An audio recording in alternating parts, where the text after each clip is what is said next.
Sir, साबिक़ वज़ीर आज़म इमरान खान साहब ने इंतखाबी मुहिम का आज आगाज़ करते हुए पूरे मुल्क में इंतखाबात का मुतालबा किया और उन्होंने ये भी बात की कि मेरे पर जिन्होंने हमला किया मैं उनको माफ़ करने को तैयार हूँ और मैं सबसे बात करने और समझौता करने को इस वक्त तैयार हूँ। देखें जी, एक तो इमरान खान साहब ने इंतखाबी मुहिम का आगाज़ कर दिया आज, जी, और ये वीडियो लिंक से उन्होंने खिताब किया और अब वो जलसों का जलसों आगाज़ में करने शरीक जा रहे होंगे। हैं।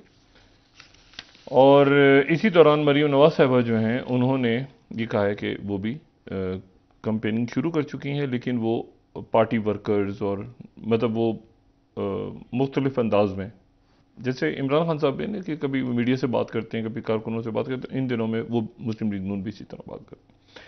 अब यहाँ पे दो चीज़ें हैं, या तो इमरान खान साहब, यहाँ तक तो इमरान खान साहब पहुँच गए हैं, इसमें इस मरहले तक पहुँच गए हैं कि जहाँ पर सुप्रीम कोर्ट से उन्होंने तारीख अनाउंस करवा दी है, और वो सदर ने अनाउंस कर दी है तारीख पंजाब की। जी, केपी का इलेक्शन अभी हमने देखना है कि किस तारीख को होता है, और हुकूमत जो है, या जिसमें एक इत्तेहादी हुकूमत है, अब वो मरहला आ रहा है जहाँ पे ये वहाँ पर डिस्कशंस हो रहे हैं कि क्या ये पीडीएम कोई इंतखाबी इत्तेहाद है या इंतखाबी इत्तेहाद नहीं है। ठीक। और ये जहन में रहे कि पीडीएम के जो पाकिस्तान पीपल्स पार्टी जो है वो पीडीएम का हिस्सा नहीं है, एमकेएम भी पीडीएम का हिस्सा नहीं है, चौधरी शुजात साहब भी जो मुस्लिम लीग का, वो भी पीडीएम का हिस्सा नहीं है। तो बहुत सारी जमातें जो हैं वो पीडीएम का हिस्सा नहीं है, बिल्कुल सर। लेकिन वो इस हुकूमत में मौजूद हैं। देखना अब ये है कि ये हुकूमत या अरेंजमेंट जो है ये किस वक्त ऐलान करता है इस बात का। अभी तक तो एक हुकूमत है ना, एक अरेंजमेंट है, लेकिन अब अलग अलग गुफ्तगू भी शुरू हो गई है। मतलब पाकिस्तान पीपल्स पार्टी का एक पॉइंट ऑफ व्यू जो मैंने चंद रोज पहले कहा था कि उनके अंदर ये सोच पाई जाती है, उनके जो सेकंड ईयर के सीनियर रहनुमा हैं, यानी बिलावल भुट्टो जरदारी और आसिफ जरदारी साहब के बाद, उनके अंदर ये सोच पाई जाती है कि हम भी क्यों ना इस वक्त सिंध असेंबली को डिसॉल्व करें और इलेक्शंस करवा लें। और क्योंकि सिंध के अंदर उनको इस वक्त वो बड़े कंफर्टेबल हैं, कोई सामने मद्दे मुकाबिल नहीं है, और एमक्यूएम के साथ जो भी मामलात हैं वो सीट एडजस्टमेंट या जो भी सिलसिला वो कर सकते हैं। ये पीपल्स पार्टी की कैलकुलेशन, जी, और पीपल्स पार्टी बहुत ज़्यादा अरसे तक इसको माशी जो अदम इस्तेकाम है मुल्क में जो भी रहेगा, जिसके अभी अंडे बच्चे सामने आएंगे, अल्लाह से दुआ है कि ये सारी कंडीशंस पूरी होने के बाद भी अगले हफ्ते हमारा आईएमएफ से स्टाफ लेवल एग्रीमेंट हो जाए, इंशाअल्लाह। जो कि अभी तक नहीं हुआ। तो जब हम अगले हफ्ते की बात करेंगे तो आप समझें कि ये मार्च का पहला अशरा,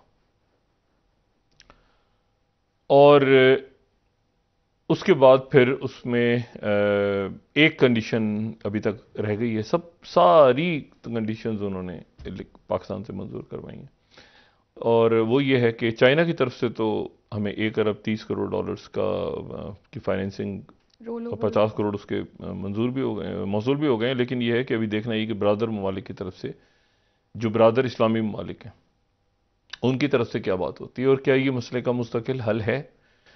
क्योंकि ये तो इसके बाद हमें एक रिव्यू और दूसरा रिव्यू करके फिर ये जून तक मामला जाएगा, और फिर उसके बाद अगर आईएमएफ में हमने कंटिन्यू करना है, जो कि करना है गालिबन, तो ये बजट कैसे बनेगा, और मईशत तो बिल्कुल इस वक्त सबके हाथ से निकल चुकी है।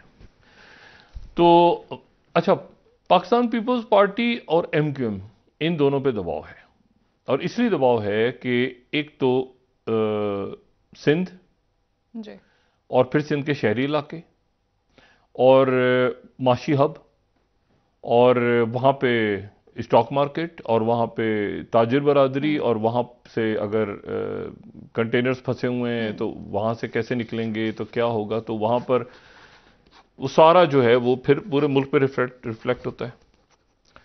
तो अब इसमें जो इशू ये है कि पाकिस्तान पीपल्स पार्टी के अंदर ये आज ये जो कल मुलाकात हुई है, वहाँ से भी ये खबरें आई हैं कि उनकी तरफ से कहा गया है कि आप देख लें इस चीज़ को। मतलब पीपल्स पार्टी को कोई इशू नहीं है कि अगर जनरल इलेक्शंस की तरफ चले जाएं या वो चले जाएं सिंध के अंदर, सही।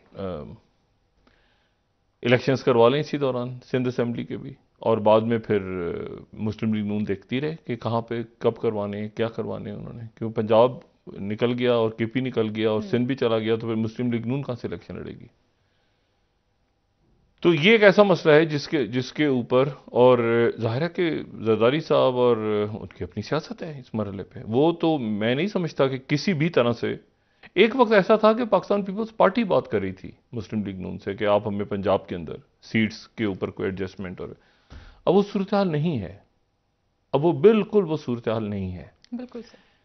तो अब इस वक्त ये है इशू, क्योंकि वो मैंने आपसे कहा ना, वजारतें जिस तरह गई तो वहां पर आपने परफॉर्मेंस देखी कि बाहर से बाहर, अब जो मर्जी कहते रहे, लेकिन ये कि बहरहाल इना रब्बानी कर साहिबा, शहरी रहमान साहिबा, कहीं क्लाइमेट पे, कहीं बिलावल साहब कॉन्फ्रेंस में आगे पीछे करके, वो ये जो पूरा ढोल गले में डाला हुआ था, ये मुस्लिम लीग नून के गले पड़ा।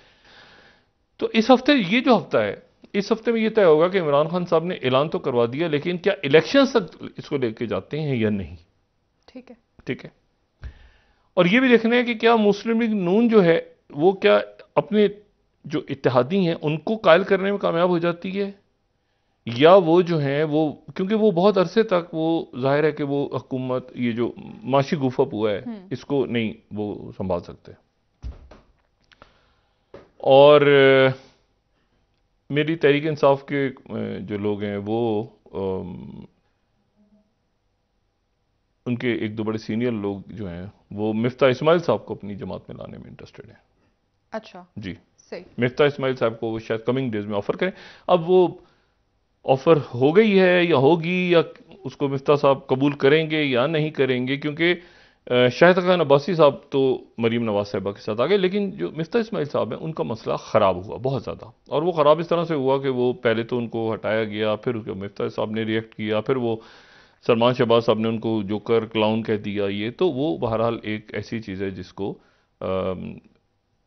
पीटीआई जो है उनके लिए एक अच्छा है कि साबिक वजीर ख़जाना, क्योंकि शौकत तरीन साहब के मसाइल चल रहे हैं इस वक्त, तो शौकत तरीन साहब के मसाइल, तो वो ये बात हो रही थी कुछ लोगों से तहरीक इंसाफ के, तो उन्होंने कहा कि यार मिफ्ता इस्माइल साहब जो हैं वो मतलब ठीक है, अगर हम उनको दावत देते हैं और वो आ गए तो आ गए।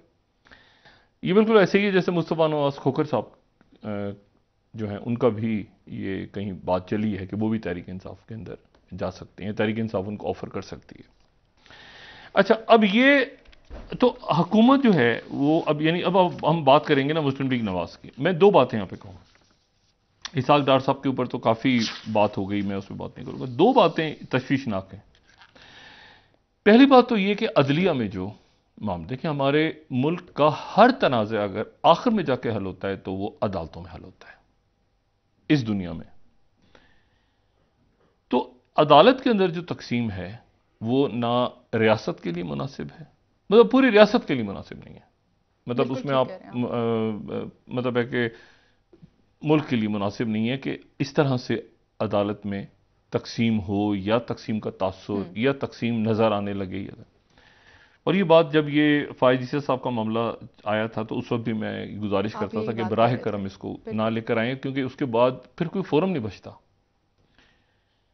तो और दूसरी बात मैं यहां पे ये बताऊं कि अदलिया में जो तकसीम है, ये अदलिया की तकसीम इमरान खान साहब को तो नुकसान जो पहुंचाएगी तो नहीं पहुंचाएगी, तो ये सवाल एक साइड पे कर दें आप, ठीक है ना, कि मतलब जैसे जस्टिस मुजाहिर नकवी साहब जो हैं उनके खिलाफ आज एक सुप्रीम जुडिशल काउंसिल में मुस्लिम लीग नून के लॉयर्स फोरम की तरफ से शिकायत चली गई मरीम नवाज साहबा।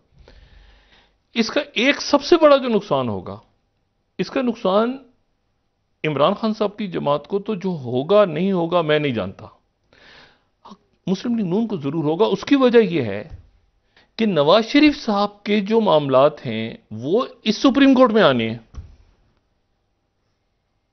बिल्कुल ऐसे ही है। और अगर नवाज शरीफ देखें, वोट बैंक ये मुस्लिम लीग नवाज है, ये मुस्लिम लीग, इसमें से शीन निकले या जितने मर्जी मीम निकले या काफ निकले, ये है मुस्लिम लीग नवाज। ये नवाज शरीफ साहब का वोट है और ये मरियम नवाज साहब उनके बाद उनकी जानिशीन है।